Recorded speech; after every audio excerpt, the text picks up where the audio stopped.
코로나 이후 문화예술을 즐기던 우리의 생활도 전보다 많은 제약을 받고 있습니다. 특히 하늘길이 막히면서 외국의 문화예술을 경험할 기회가 더 줄어들었습니다. 하지만 국내 전시를 통해 한국 작가들의 작품을 더 폭넓게 조명해 볼 수 있는 시기라고 볼 수도 있겠습니다. 이번 광주시립미술관 분관 하종미술관에서는 8.15간 예술가들 전시회를 개최합니다.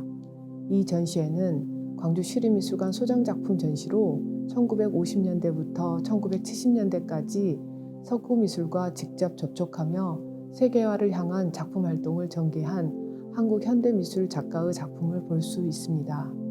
파리로 진출하여 한국 현대미술의 국제화를 이끌었던 미술가들의 작품을 지금부터 만나보도록 하겠습니다.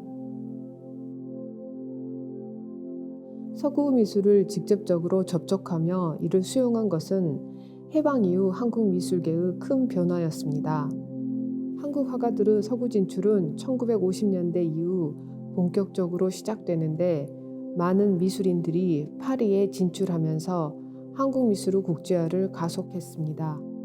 1950년대 미국은 세계 미술계의 주도권을 잡기 위해 해외 미술인들을 위한 여러 지원 정책을 펼쳤지만 한국 미술인들은 프랑스를 선호했습니다. 이는 우선 이들이 일제강점기 프랑스 유학 출신인 일본인 부수들의 영향을 받았기 때문인 것으로 보입니다. 당시 프랑스는 한국 화가들에게 매혹적인 도시, 꿈과 성공을 이룰 수 있는 예술의 본거지로 인식되었고 우리 화단에서도 파리를 현대미술의 중심지로 여기는 분위기가 팽배했습니다.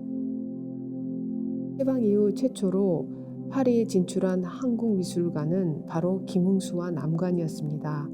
그러나 기성 작가들 중 파리에서 가장 먼저 개인전을 열었던 작가는 1956년 파리로 간 김환기였습니다.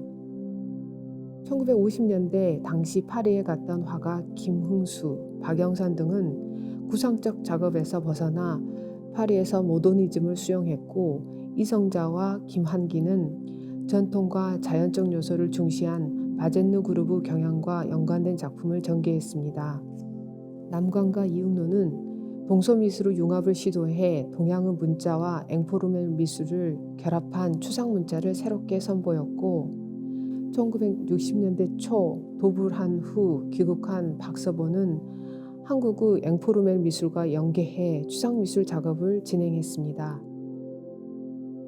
1970년대 파리에 진출한 미술인들은 당대 프랑스 전위미술운동에 주목하면서 슈포르 슈르파스와 신구상회화 운동의 미술에 관심을 기울였습니다.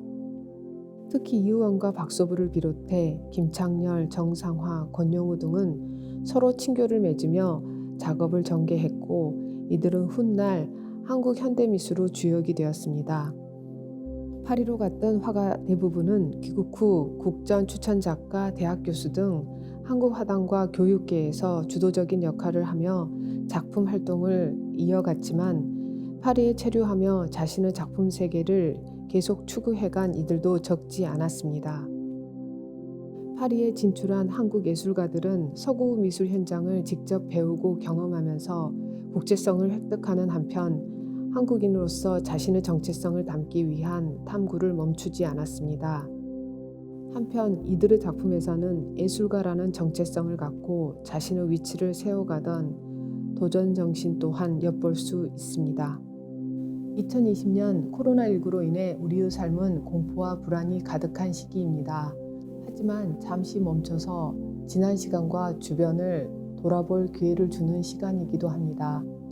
이번 광주시립미술관 소장작품전 8.15간 예술가들을 통해 세계 속에서 한국 현대미술의 국제화와 한국 미술의 정체성을 담기 위해 노력하고 도전했던 작가들의 작품을 돌아보고 한국 현대미술의 형성과 국제화 과정을 되짚어 볼 수 있는 기회가 되기를 바랍니다.